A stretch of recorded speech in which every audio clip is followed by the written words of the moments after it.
নমস্কার বন্ধুরা, আমার নতুন চ্যানেলে সবাইকে স্বাগত। আজকে আমি দই বানাবো।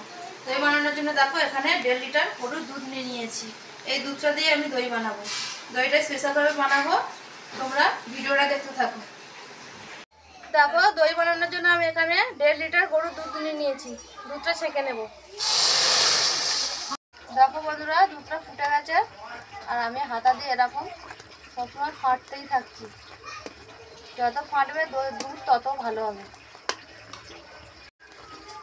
যতক্ষণ দুধ ফুটবে আমি ততক্ষণ ফাটবো এরকম করে। এবার আমি দুধের মধ্যে দেখো 6টা এলাচ নিয়ে নিয়েছি, ফাটিয়ে দিয়ে দিচ্ছি। দেখো বন্ধুরা, আমি 1.5 লিটার দুধ নিয়েছিলাম, এখানে ফুটে ফুটে 1 লিটারে এসে গেছে। এবার আমি এর মধ্যে গুড়ের বাতাসা দিয়ে দেবো।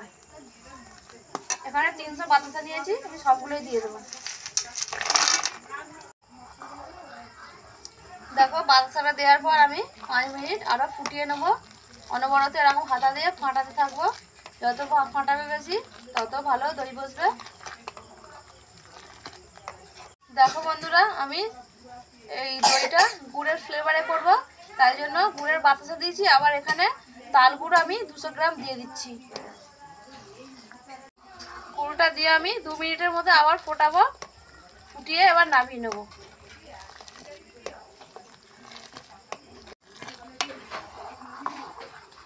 খুব সুন্দর কালারটা হয়েছে। দেখো দুধটা রেডি হয়ে গেছে, এবার আমি নামিয়ে নেব। দেখো পাকা হয়ে বসে বসে আমি এবার দুধটাকে ঠান্ডা করছি। এরকম ফেটে নিচ্ছি ভালো করে। যতক্ষণ ঠান্ডা হবে আমি এরকম ফাটতেই থাকবো। যত ফাটাবো তত দই ভালো হবে। দেখো বন্ধুরা, আমি এই বাটিগুলোতে দই বসাবো। ভালো করে ধুয়ে পরিষ্কার করে দেখো শুকনো কাপড় দিয়ে মুছে প্রত্যেকটা বাটি সাজিয়ে নিয়েছি।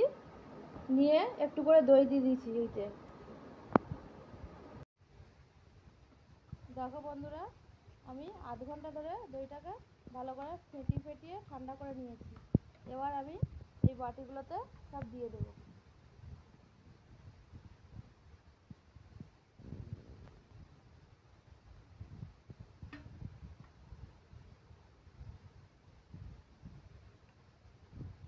সবগুলোতে ভর্তি করে দিয়ে দেবো। দেখো বন্ধুরা, একটা পরিষ্কার কাপড় পেতে এবার এর ওপরে আমি দেখো বাটিগুলো, গ্লাসগুলো আর এই ট্রেটা আমি এর উপরে বসিয়ে দিয়েছি। এবার এর ওপরে একটা খবরের কাগজ দেবো, দিয়ে একটা পরিষ্কার কাপড় ঢাকা দিয়ে দেবো। দেখো বন্ধুরা, দইটা যে রাত্রে বসেছিলাম, এবার আমি খুলে দেখবো সকালবেলা বসেছে নাকি দইটা।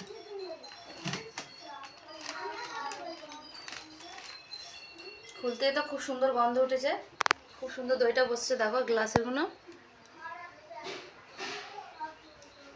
দেখো বাটিতেও খুব সুন্দর দই বসেছে। এই বাটিগুলো দেখো খুব সুন্দর দইটা বসেছে। দেখো গুড়ের গন্ধটা খুব সুন্দর ভালো লাগছে। দেখো কত সুন্দর দেখতে হয়েছে। এবার আমি এগুলোকে ফ্রিজে রেখে দেবো। দই ঠান্ডা লাগানো ভালো লাগে না। দেখো বন্ধুরা, আধ ঘন্টা পর আমি ফ্রিজ থেকে দইটা বের করেছি। দেখো কত সুন্দর দইটা বসেছে। খুব সুন্দর গন্ধ উঠেছে। গুড়ের গন্ধটা তো খুব সুন্দর ভালো লাগছে। দেখো আমি একটু কেটে দেখাচ্ছি। দেখো চামচে করে কেটে নিয়েছি। দেখো কত সুন্দর দইটা বসেছে। দেখো একটুকু নড়েও নেই, চড়েও নেই। একটু খেয়ে দেখি। খুব সুন্দর স্বাদ হয়েছে। তাল গুড় দিতে বেশি ভালো লেগেছে।